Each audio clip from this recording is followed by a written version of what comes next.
शुरुआत बड़ी खबर के साथ करेंगे। रांची से बड़ी खबर मिल रही है, माओवादियों का होगा सबसे बड़ा सरेंडर।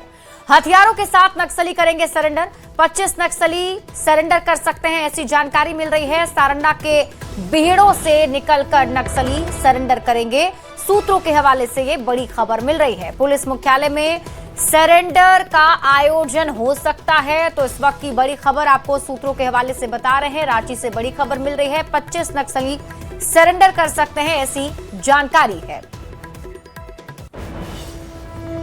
चाईबासा से बड़ी खबर आपको बताते हैं। पोड़ाहाट जंगल में सुरक्षा बलों और नक्सलियों के बीच हुई मुठभेड़ के बाद सर्च ऑपरेशन जारी है। सुरक्षा बलों ने नक्सलियों के कई सामान बरामद किए हैं। कोबरा बटालियन और अन्य सुरक्षा बलों का क्षेत्र में अभी भी कॉम्बिंग ऑपरेशन जारी है। सुरक्षा बल लगातार नक्सलियों के खिलाफ ऑपरेशन चला रहे हैं, जिसमें सफलता भी मिल रही है।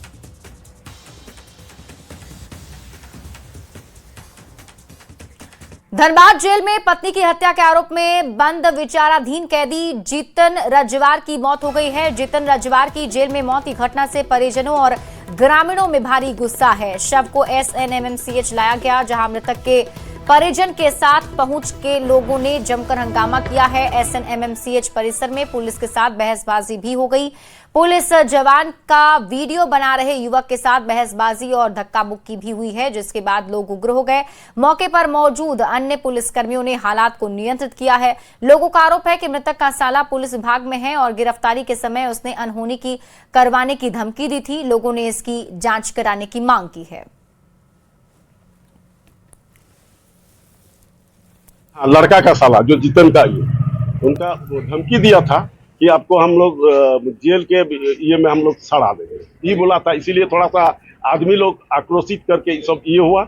और यहाँ जो आए हैं तो मैंने सही मृत्यु का जो ये सही सूचना नहीं देने के चलते उतना आदमी लोग यहाँ पर आए हैं। सूचना मिला कि PMCH में भीड़ भाड़ लगा हुआ है, कुछ मैटर है। यहाँ आने के बाद पता किए तो बात पता चला कि कोई कैदी जेल से आके उनसे मृत्यु हो गया है और उसी में बस्ती के लोग लाके एकत्रित हुए थे। ऐसे विधि व्यवस्था ठीक ठाक है, कोई दिक्कत नहीं। धनबाद जेल में बंद विचाराधीन कैदी जीतन रजवार की मौत हो गई है और इसे लेकर परिजनों में काफ़ी आक्रोश है। उन लोगों का कहना है कि जेल में कहीं ना कहीं कोई अनहोनी हुई होगी, जिसके कारण उसकी मौत हुई है। शव को फिलहाल SNMMCH लाया गया और सूचना के बाद मृतक के परिजन और स्थानीय ग्रामीण भी यहाँ बहुत सारी संख्या में पहुंचे हैं। परिजनों का कहना है कि मृतक का साला पुलिस विभाग में है और जिस समय उसे पत्नी की हत्या के आरोप में गिरफ्तार किया गया था, उस समय धमकी दिया गया था कि उसके साथ वह कुछ भी अनहोनी करा सकता है। और जब अब उसकी मौत हुई है तो परिजन जो है तो इसे लेकर जांच की मांग कर रहे हैं। पोस्टमार्टम रिपोर्ट आने के बाद ही पता चल सकता है कि आखिर मौत कैसी हुई है, लेकिन इस मौत से जेल प्रशासन पर भी कई गंभीर सवाल उठ रहे हैं। और परिजनों का खास तौर पर कहना है कि पुलिस विभाग में जब मृतक का साला था और वह धमकी दिया था और उसके बाद यह घटना हुई है, तो उन्हें शक है कि जेल में उसके साथ कहीं न कहीं कोई अनहोनी किया गया है। फिलहाल मौत का कारण क्या है, क्या इसके पीछे कोई षड्यंत्र है, ये तो जांच के बाद ही पता चलेगा।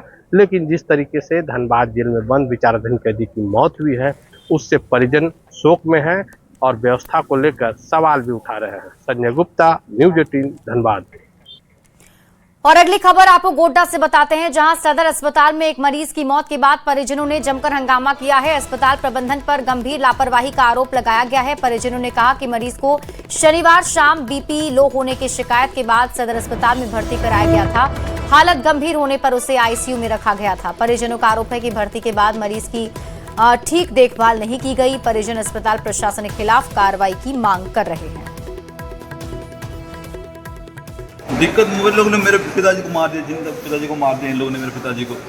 डॉक्टर यहाँ अस्पताल में? हाँ, अस्पताल में इन लोगों ने मार दिया इन लोगों ने। क्या दिक्कत था, चलाए थे? दिक्कत उनको BP का प्रॉब्लम था, उनको ठीक है मान तो BP का प्रॉब्लम था, लेकिन सिस्टर लोग केयरलेस की वजह से वो चली गया, फिर पूरा खत्म हो गया। कोई सिस्टर ने उनका मदद नहीं किया, उनको डर से तड़पते रहता था, लेकिन कोई उनको देखता नहीं था। यहाँ का सिस्टम ऐसा है कि आप अगर सैलेन चढ़ा रहे हो तो ना कोई सिस्टर को देखने आता है टाइम पे सैलेन चढ़ रहा है कि नहीं चढ़ रहा है। ICU में जो भी पेशेंट आता है ऊपर से जो वेंटिलेटर पर जाता है तो ज़रूर ही सीरियस बीमारी रहता है, बहुत ही खतरनाक बीमारी से गुजर रहा होता है, उसके पास बहुत कम समय रहता है। इस हालत में पेशेंट के अटेंडेंट का डॉक्टर पर, नर्स पर दोष लगाना लाजमी है। वो समझता है कि किसी लोग के गलती की वजह से होता है, लेकिन ऐसा बात नहीं होता है। ये बीमारी सीरियस रहता है। बड़े से बड़े हॉस्पिटलों का आप डाटा लेके देखें कि वेंटिलेटर से नीचे उतरने वाले कितने % पेशेंट होते हैं। राजधानी रांची में बाइक चोरी मामले में पुलिस को बड़ी सफलता मिली है। पुलिस ने चोरी की 12 बाइक बरामद कर ली है। 7 शातिर वाहन चोर को भी गिरफ्तार किया है। बाइक चोरी कर कम दामों में बेच दिया जाता था, जिसके बाद पुलिस ने एक साथ कई जगहों पर छापेमारी की। बड़ी खबर आपको रांची से बता रहे हैं, जहां चोरी की 12 बाइक पुलिस ने बरामद की है और 7 शातिरों को भी दबोचा है। तस्वीरें आपको दिखा रहे हैं चोरी की बाइक की, आप तस्वीर देखिए। 12 बाइक पुलिस ने बरामद की है। 7 चोरों को गिरफ्तार किया गया है। जानकारी के मुताबिक ये सभी बाइक चोर बाइक की चोरी करते थे और कम दाम में इसे बेच दिया करते थे। पुलिस की टीम ने इस पूरे मामले का खुलासा करते हुए 7 आरोपी को गिरफ्तार किया है। 12 बाइक भी जब्त की गई है, जिसकी तस्वीर आप देख रहे हैं। तो बाइक चोरी के मामले में ये बड़ी कार्रवाई। टोटल इनके द्वारा 12 बाइक्स हैं जो इनके द्वारा रिकवर करवाई गई हैं और इनके द्वारा बताया गया है कि इनकी संलिप्तता थी इन बाइक को चोरी करने में और फिर चोरी करने के बाद इनको डिस्पोज करने में, नंबर प्लेट फर्जी चढ़ाने में, कहीं ना कहीं पे इंजन को काट लिया जाता था किसी बाइक में और किसी का जो चेसिस नंबर है वो चेंज कर दिया जाता था। इस क्रम में इन लोगों ने टोटल 12 बाइक्स रिकवर करवाई हैं, जो हमने ये नामकुम के 4 केसेस हैं वो इसमें डिटेक्ट हुए हैं और टाटी सिल्वे का 1 केस है जो इसी क्रम में डिटेक्ट हुआ है। तो टोटल 5 केसेस जो कि पिछले 2 या 3 महीनों में रजिस्टर हुए थे चोरी के, वो सारे के सारे केसेस हम लोग के डिटेक्ट हो गए हैं। रांची से बड़ी खबर है, हाईकोर्ट से कांग्रेस विधायक भूषण बाड़ा को झटका लगा है। सिमडेगा में महिला उत्पीड़न और मारपीट का मामला, एचसी ने आरोपियों के क्रिमिनल एमपी याचिका खारिज की है। शिकायतकर्ता ने कपड़े खींचने का आरोप लगाया था, मारपीट और गाली गलौज का आरोप लगाया था। ट्रायल कोर्ट के आईपीसी की धारा 354 जोड़ने के आदेश को भी हाईकोर्ट ने सही माना है। गवाहों के बयान में महिला के साथ अभद्रता और दुपट्टा खींचने की बात है। हाईकोर्ट की तरफ से कहा गया, आरोपियों ने केस खत्म करने की मांग की थी। इस वॉशिंग एप्लीकेशन में काफी बहस हुआ और बहस होने के बाद माननीय उच्च न्यायालय ने उसको खारिज किया, उनके आवेदन को, और कहा कि ट्रायल जो है सो प्रोसीड करेगा।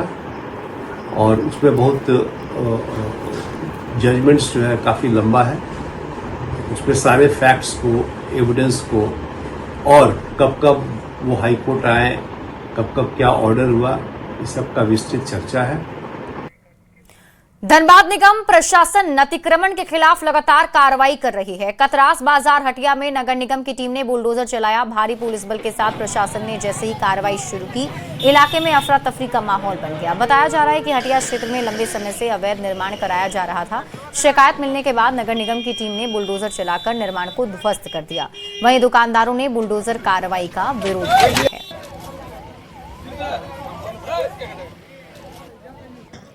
द्वारा निगम को जो है सूचना प्राप्त हुई थी कि यहाँ पे हटिया में जो है एक अवैध रूप से अस्थायी अतिक्रमण 50-60 फीट का, जिसको कि बार बार मना करने के बावजूद में भी बनाया जा रहा था। 2 दिन से लगी इनको सूचना दी थी कि वहाँ नहीं, ये सब नया अतिक्रमण नहीं करना है। वो अस्थायी अतिक्रमण बना रहे थे, जिसकी सूचना पाई निगम की टीम, यहाँ पे इन्फोर्समेंट टीम आई और उन्हें यहाँ पे वहाँ से हटाया गया। चाईबासा से बड़ी खबर है, पुलिस ने हरियाणा से एक नाबालिग को बरामद किया है। लड़की को रेस्क्यू कर सकुशल वापस लाया गया। परिजनों ने 11 मई को शिकायत दर्ज कराई थी। पुलिस ने नाबालिग को परिजन के हवाले किया है। नाबालिग लड़की 9 महीने से फंसी हुई थी। तो बड़ी खबर आपको चाईबासा से बता रहे हैं, हरियाणा से एक नाबालिग का रेस्क्यू किया गया है। जानकारी के मुताबिक रेस्क्यू कर सकुशल लड़की को वापस लाया गया है। परिजन ने शिकायत दर्ज कराई थी। मामले की जांच पुलिस की टीम ने की और सकुशल नाबालिग को बरामद कर लिया गया। जमशेदपुर में गर्मी अपना कहर दिखाना शुरू कर चुकी है। शहर का पारा 42 डिग्री तक पहुंच चुका है। दूसरी तरफ जमशेदपुर से सटे मानगो की 3 लाख की आबादी में पानी को लेकर हाहाकार मचा है। लोगों का कहना है कि चुनाव के समय आश्वासन दिया जाता है, चुनाव जीतने के बाद मेयर और विधायक अपने एसी वाले कमरे में सो जाते हैं और जनता इस भीषण गर्मी में बूंद बूंद पानी के लिए तरसती दिखती है। घर में नल में पानी नहीं आता मगर पानी का बिल लगातार आ रहा है। लोगों ने पानी नहीं तो पानी बिल नहीं का नारा भी बुलंद किया है। बीजेपी के नीरज सिंह ने सरकार पर सवाल खड़े किए हैं और सरकार पर होल्डिंग टैक्स पानी बिल लेने के बाद भी सुविधा नहीं देने पर सवाल उठाए हैं। पानी की समस्या को लेकर जिले के डीसी गंभीर दिख रहे हैं और उन्होंने जल्द ही एक बड़ी योजना बनाकर इस समस्या के समाधान का भरोसा दिया है। पानी हम लोग बाहर से मंगा पी रहे हैं। अब बिल महीने मैसेज भेज रहा है 14,000 का 15,000 का। कहाँ से हम लोग भरेंगे? पानी पीवे नहीं करेंगे तो भरेंगे कहाँ से? हम लोग कमाने खाने वाला आदमी है, बड़का आदमी नहीं है। परेशानी बहुत काफी ज्यादा हम लोगों का रामनगर में। सब स्कूल ट्यूशन के बच्चे लोगों जो है पढ़ाई उड़ाई छोड़ करके सब पानी के ये में परेशान पड़े हुए हैं। सारा देख रहे हैं, सारे बच्चे यहीं पर, ये सब आमने सामने के घर के हैं और यहाँ पानी खत्म हो जाता है, अगला स्टॉपेज में पानी ही नहीं मिलता है। हम लोग टैंकरों से लाके इनके घरों घरों तक पानी पहुंचा रहे हैं, लेकिन ये तो वैकल्पिक व्यवस्था है, ये तो कोई परमानेंट सोल्यूशन नहीं है। ये तो हम लोग अपने स्तर से, चूंकि भारतीय जनता पार्टी के कार्यकर्ता हैं हम लोग, तो हमें प्रशिक्षण और हमें शिक्षा मिलती है कि आपको अंत्योदय तक पहुंचना है। जहाँ से भी इस प्रकार की समस्या आ रही है, हमारे संज्ञान में आ रही है, तो वहाँ पे उपलब्ध कराने के लिए संबंधित जो भी एजेंसी है उसको कहा जा रहा है और इसका वो लोग रिजल्ट भी देते हैं, शाम में हमको बैक भी करते हैं कि हाँ यहाँ पे आज ठीक किया गया है। जमशेदपुर के मानगो में एक तरफ भीषण गर्मी तो दूसरी तरफ बूंद बूंद पानी के लिए लोग तरसते नजर आ रहे हैं। तस्वीर ये देख सकते हैं कि किस तरह लोग जो है बूंद बूंद पानी के लिए सुबह से लेकर रात तक बच्चे, बुजुर्ग, महिलाएं जो है हाथों में जरकन और बाल्टी लेकर अपने घर के पानी के लिए जो है जद्दोजहद करती नजर आ रही है। आप देख सकते हैं कि किस तरह दूर दूर से महिलाएं जो है बाल्टियों में पानी भरकर अपने घर पहुंचा रही है, क्योंकि जल ही जीवन है कहा जाता है। और उसी को लेकर लगातार जो है मानगो में इसी तरह आपको तस्वीर देखने को मिलेगी। मगर आपको बता दूं कि मानगो में जहां लोग चुनाव आता है तो कई बड़े बड़े दावे किए जाते हैं कि बिजली पानी आपको 24 घंटे दिलाए जाएंगे, मगर जब चुनाव खत्म हो जाता है तो वही नेता जो है एसी वाले रूम में सो जाते हैं और यहाँ की जनता जो है बूंद बूंद पानी के लिए किस तरह तरस रही है, ये तस्वीर आपको बयां कर रहा है।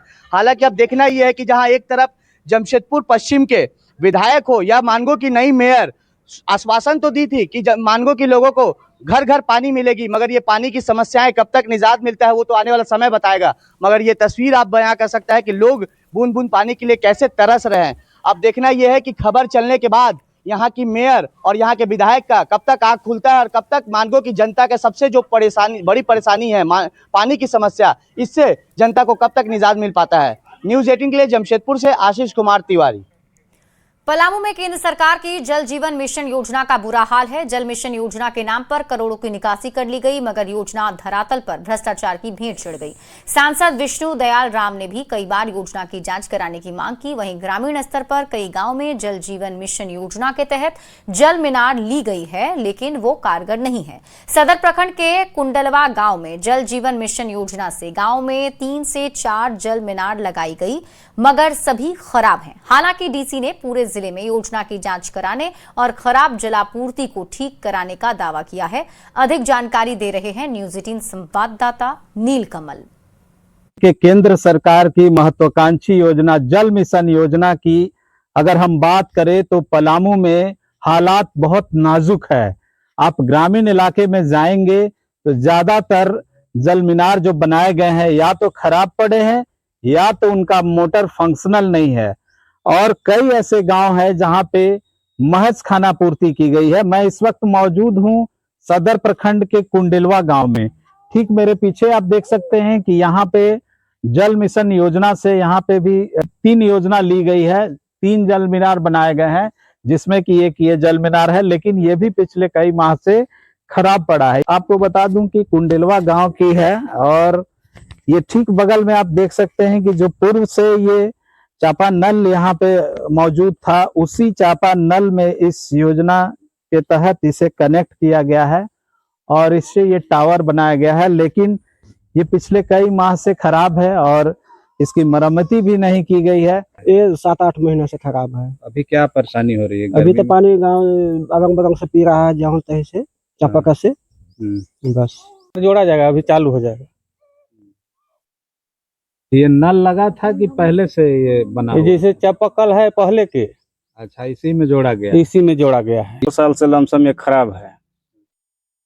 और रही बात को जब सेट करने वाला आया उस समय अच्छा तरह के सेट नहीं किया। और देख के बस ये तारीख चल दी है, हम बनाए कोई ना बने है।